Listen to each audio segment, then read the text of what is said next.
इनके लबे रंगी की निछावर थी कि जिसने सबसे बेहतरीन इसाले सवाब क्या है, यानी मैयत की तरफ से अगर किया जाए तो बेहतरीन इसाले सवाब जो है, हर किस्म का आप सवाब जो इसाल कर सकते हैं, जो भी आप नेकी का काम करें, यहाँ तक कि अपनी नमाज़ों को भी इसाले सवाब कर सकते हैं। लेकिन वही इसाले सवाब जो सवाब जारिया के हुक्म में हो, यानी ये कि जिसका सवाब लगातार मिलता रहे, कोई ऐसा नेक काम या नेक सामान के ज़रिए जिससे मुर्दे को नफ़ा पहुँचता रहे, वो इसाले सवाब। आम इसाले सवाब से यानी बेहतर है कि जैसे खाने वगैरह से या किसी को कपड़े वगैरह पहनाने से, कि ये मुद्दत तक ही रहे। मसलन ये कि किसी बच्चे का कुरान पाक लगा और आपने किसी मरहूम के नाम से उसको कुरान शरीफ दिलवा दिया, तो अब जब तक ये कुरान पढ़ेगा जब तक इसका सवाब इंशाअल्लाह ताला मिलता रहेगा। इसी तरह मस्जिद बनवाने में आपने मदद कर दी, कहीं मस्जिद का तामीरी काम या मदरसे का तामीरी काम है उसमें मदद कर दी,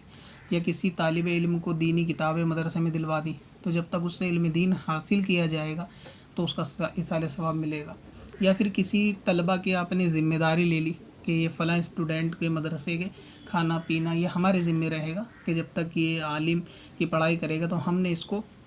सारी जो है ना इसकी ज़िम्मेदारी हमारे सर पे, और आप एक तरीके से उसकी परवरिश करें, उसको खाना पीना कपड़े का इंतज़ाम करें, तो इस तरह भी साले सवाब ये अच्छा रहेगा कि इससे जो है सवाब जारिया भी रहेगा, कि वो आपकी मदद से अगर आलिम दीन बनेगा तो इंशाअल्लाह ताला आपको उसमें, यानी आपके मरहूम को इसमें ज़्यादा फ़ायदा पहुँचेगा। तो वही साले सवाब जो बाकी रहे और जारी भी रहे, कोई ऐसा सामान हो, जैसे मस्जिद में अगर ज़रूरत है पानी की टंकी की, वाटर कूलर की या चटाई की, वहाँ ज़रूरत है तो उसको लगवाते, तो जब तक वो सामान बाकी रहेगा उसका लोग इस्तेमाल करते रहेंगे, तो ऐसी सूरत में सवाब मुर्दे को पहुँचता रहेगा। और इसमें एक सबसे बेहतरीन काम जो मुर्दे को नफ़ा देने के ताल्लुक़ से वो ये है कि मुर्दे की नमाज़ों का जो है वो फ़िदिया दे दिया जाए, तो वो ज़्यादा बेहतर है। मसलन ये कि किसी के वालिद फ़ौत हुए तो उनको नमाज़ों का अंदाज़ा अगर नहीं है तो 12 साल की उम्र से मर्द का हिसाब लगाए, औरत का हिसाब 9 साल की उम्र से लगाए, और वफ़ात तक अगर ये अंदाज़ा है कि नमाज़ें उन्होंने अक्सर नहीं पढ़ी तो सारी नमाज़ों को काउंट करके अपनी मस्जिद में जाके इमाम साहब से जो है वो फ़ितरे के रेट मालूम कर ले कि क्या कीमत है, तो एक नमाज का एक फ़ितरा बनेगा, तो इस एतबार से सारी नमाज़ों का फ़र्ज़ का फ़ितरा और वितर का, तो ये सब अंदाज़ा लगा के आप इसाले सवाब करेंगे ना, तो उनके लिए ज़्यादा आसानी होगी, क्योंकि कब्र में जो पहला सवाल है वो नमाज के ताल्लुक़ से।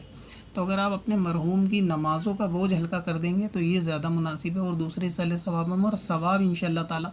इसमें भी मिलेगा। तो करना ये चाहिए कि जैसे आप पे रकम 10,000 की है और नमाज़ों का टोटल जोड़ना आपके 1 लाख रुपये का बैठा है, एक मिसाल समझ लें, वैसे ज़्यादा बैठेगा अगर किसी ने सारी उम्र नमाज नहीं पढ़ी, लेकिन अगर अंदाज़ा समझ लें कि 1 लाख रुपये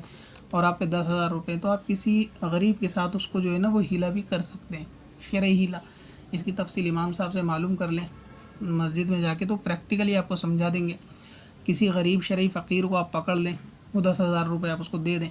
1 लाख आपको उतारने, यानी नमाज के एवज़ में 10,000 रुपये दे दें, फिर वो हाथ में कब्ज़ा लेने के बाद आपको वापस तोहफे में दे देगा।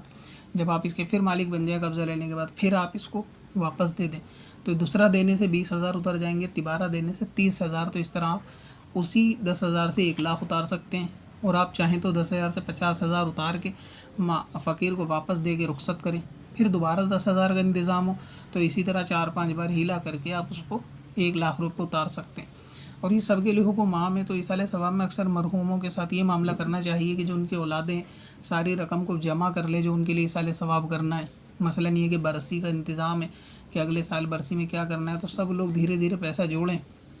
और साल में आखिर में सब जमा कर दें कि भाई सारा जमा होने के बाद 20,000 25,000 हुआ है, उनकी नमाज का अंदाज़ा लगा के किसी भी फ़कीर को, मसलन ये कि अगर 25,000 हुआ है और आप ये चाहते हो 25,000 से 1 लाख का उतर जाए, लेकिन आगे थोड़ा अगले साल भी देना चाहते हो, तो 5-5 हज़ार के हिसाब से अलग अलग फ़कीरों के साथ हीला कर सकते हैं, क्योंकि एक को 25,000 भी ना दें, तो इस तरह 5,000 किसी के साथ हीला करके 3-4 बार उस 5,000 से 20,000 उतार के उसको देकर रुखसत कर दें, आखिर में उसे ही दे दें वो रकम। इसी तरह दूसरे 5,000 दूसरे शरीफ फ़कीरों को पकड़ें और उसे 5,000 दें, फिर वो आपको मालिक कर दे, फिर आप उसे दे दें, तो इस तरह 20-25 हज़ार रुपये आप लेन देन से उतार सकते हैं, फिर उसको देकर रुखसत कर दें। तो इस तरह 25,000 से आप जो है वो 2-3 लाख रुपए तक आसानी से हीला करके, शरह हीला करके उतार सकते हैं। उतार ज़्यादा भी सकते हैं, लेकिन मैं नहीं कहता कि 1 रुपये से कोई करोड़ों रुपए उतारने चल दे, तो इतनी कंजूसी भी ना करे। इसलिए मैं कह रहा हूँ कि इतनी रकम उतारे कि थोड़ी उतरे और अगले साल फिर इंतज़ाम करके उतार दें। तो इस तरह से भी आप कर सकते हैं। ये मुर्दे के लिए ज़्यादा नफ़ा बख्श है कि अगर नमाज़ों का बोझ उस पे से हट जाएगा तो उसके लिए कब्र में और आखिरत में बहुत ज़्यादा आसानी होगी। और ये सबसे ज़्यादा ज़रूरी है आम इसाले सवाब के मुकाबले में। तो इस तरह करें कि नमाज़ों का उनकी फ़िदिया कफ़ारा वगैरह अदा कर दें। इसी तरह रोज़े का भी हो जाएगा। तो इसकी तफसील इमाम साहब से मालूम एक दफ़ा कर लें। मैंने आपको हिंट्स दे दिए। मस्जिद में जाएंगे इस बहाने कम से कम मालूम करने, तो इमाम साहब के साथ उठना बैठना भी होगा कि हमारे वालिद साहब फौत हुए हैं और इस तरह नमाज़ों का, ये रोज़ों का कुछ पैसा देना पड़ता है और हीला करना पड़ता है, फ़कीर को लेना देना, ये क्या सिस्टम है। तो इमाम साहब आपको